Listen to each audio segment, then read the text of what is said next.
अमरथोल नाम का गांव था। वहाँ एक किसान के घर के पास पेड़ पर टूनी चिड़िया अपने दो बच्चों के साथ रहती थी। वह अपने बच्चों को लेकर हमेशा टेंशन में रहती, क्योंकि गांव के किनारे ही एक घना जंगल था। टूनी को डर था कि कब बच्चे खेलते हुए जंगल की तरफ निकल जाए और जंगली पक्षी के द्वारा शिकार हो जाए। इस बात से चिंतित टूनी हमेशा अपने बच्चों को गाइड करती रहती कि कभी उस जंगल की तरफ मत जाना। पर एक दिन टूनी का बच्चा दो किसान को आपस में बातें करते सुनता है। खेतों में फसल अच्छी तरह पककर तैयार हो गई है। यह सुनकर बच्चे को बहुत सारा दाना खाने की इच्छा होती है और वह चुपचाप जंगल की तरफ चला जाता है। जब टूनी चिड़िया को पता चलता है कि उसका बेटा जग्गू जंगल की तरफ चला गया है, तो वह टेंशन में आ जाती है और तुरंत अपने बच्चों को ढूंढने निकलती है। वह टूनी का बच्चा जग्गू खेलते हुए जंगल में कुछ ही दूर पहुंचा था। तभी वहां उसे तीन चार उल्लू आकर घेर लेते हैं। यह देखते ही जग्गू डर जाता है और जोर जोर से चिल्लाने लगता है, अपनी माँ को बुलाने लगता है। यह देख सारे उल्लू हंसते हैं। हा हा हा। वाह, क्या ताजा ताजा माल है। काश यह परसों मिला होता। क्यों? परसों मेरा बर्थडे था ना, पार्टी और रंगीन होती। कोई बात नहीं, बिलेटेड बर्थडे पार्टी। लगता है हमारी बिलेटेड बर्थडे पार्टी आज ओवरवेटेड पार्टी होने वाली है। हाँ हाँ, 250 ग्राम के साथ 1 किलो फ्री। हा हा हा। बस बस, ज्यादा हंसो मत, वरना बाजूराज तुम्हारा शिकार कर देंगे। बाजूराज? क्यों? तुम्हें क्या लगता है मैं इसे यहाँ अकेला छोड़कर क्यों गई थी? बाजूराज ने हुक्म दिया था मैं अपने बच्चों को यहाँ से लेकर ना हिलूं जब तक कि बाजूराज ना आ जाए। और अगर उनके सिवा तुम लोगों ने इसे या मुझे खा लिया तो बाजूराज तुम तीनों को जिंदा नहीं छोड़ेंगे। बाजूराज को पता कैसे चलेगा तुम्हें हमने खाया है? क्या तुम बाजूराज को बेवकूफ समझते हो? पक्षियों के राजा है वो। देखो, कालू कौवे को हम पर नजर रखने के लिए वहां छोड़ गए हैं। सुना? अब तुम तीनों चाहो तो हम दोनों को खा सकते हो। यह सुनकर तीनों उल्लू टेंशन में आ जाते हैं और आपस में कहते हैं, यार, कालू कौवा तो हमारे बारे में सब कुछ बता देगा, तो क्या करें?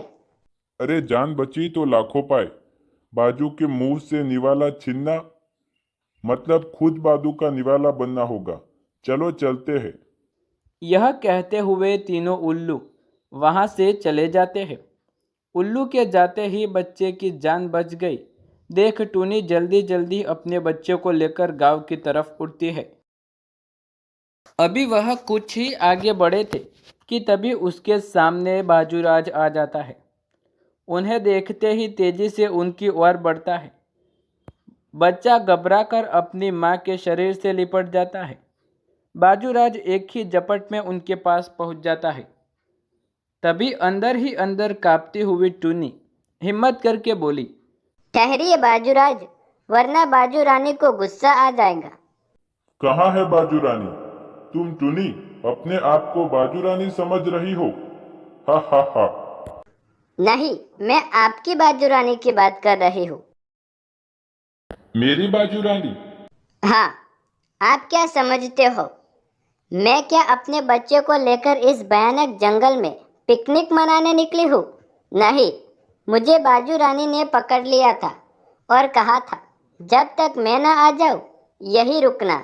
आज मैं अपने बाजूराज के लिए ताजा ताजा तुम्हारा और तुम्हारे बच्चे को ले जाऊंगी। मैं कैसे मान लूं? मत मानो, बाद में आपको अपनी बाजू रानी के गुस्से का शिकार होना पड़ेगा। तब मुझे मत कहना कि बताया नहीं था। फिर भी झूठ लगे तो वह तोते से पूछ लो, उसे बाजू रानी ने मेरी निगरानी के लिए रखा है।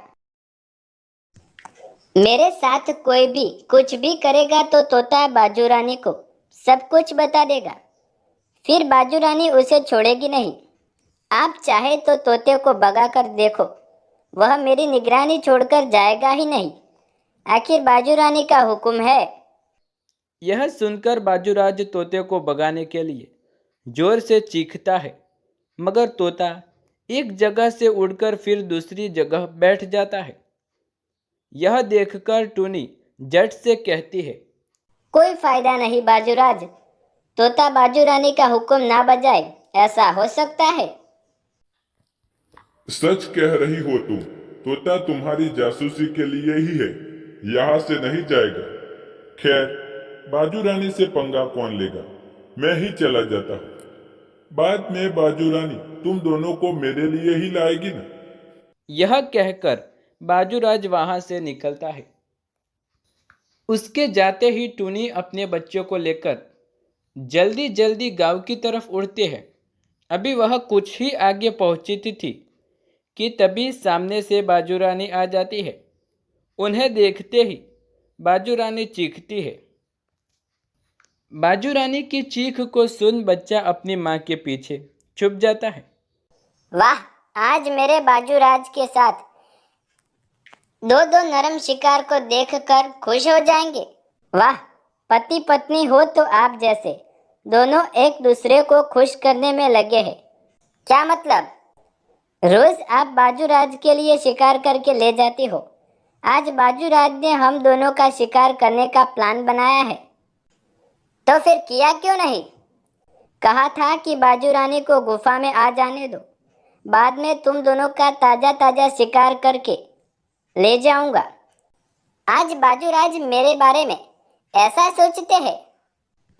हाँ, आप गुफा में तो जाओ सही, वह आकर मुझे ले जाएंगे, लेकिन मेरे जाते ही तुम भाग गए तो? अब तक भागी क्या? और फिर मेरी निगरानी के लिए बाजूराज ने उस कबूतर को लगा रखा है ना। मैं जहां भी जाऊंगी कबूतर मेरे पीछे पीछे आएगा, बाजूराज को हर रिपोर्ट करेगा, है ना कबूतर? देखो, मेरे आवाज सुनते ही वह कैसे खड़ा हो गया। उसकी नजर सिर्फ मुझ पर है। हाँ, मैं अभी जाकर बाजूराज को भेजती हूँ। यह कहकर बाजू रानी वहां से चली जाती है। टूनी यहाँ वहां देखती है और अपने बच्चे को लेकर गांव की तरफ तेजी से उड़ती है। जब उड़ती है तो पीछे मुड़कर नहीं देखती और वापस अपने घोंसले के पास जाकर ही सांस लेती है। जग्गू का भाई पीपो अपनी माँ और भाई को देखकर बहुत खुश हो जाता है। माँ, आप तो जंगल में गई थी ना? मैं तो डर गया था, कहीं कोई जालिम पक्षी मिल जाता तो। मिल जाता तो क्या, मिले थे उल्लू, बाजूराज और बाजूरानी, पर माँ ने मुझे उन सब से बचा लिया। कैसे? माँ उनसे लड़ी? बच्चों, लड़ने के लिए ताकत ही नहीं, दिमाग और धैर्य की भी जरूरत होती है। एक बात हमेशा याद रखना, मुसीबत को देखते ही घबराना नहीं चाहिए, चालाकी से काम लेना चाहिए। तुम खतरनाक से खतरनाक परिस्थिति से भी बच सकते हो। तो दोस्तों, आपको वीडियो पसंद आए तो वीडियो को लाइक, शेयर, कमेंट करें। चैनल पर नए हैं तो चैनल को सब्सक्राइब करें और बेल आइकन ज़रूर दबाएं। ऐसे ही नई और मज़ेदार कहानियाँ देखने के लिए धन्यवाद।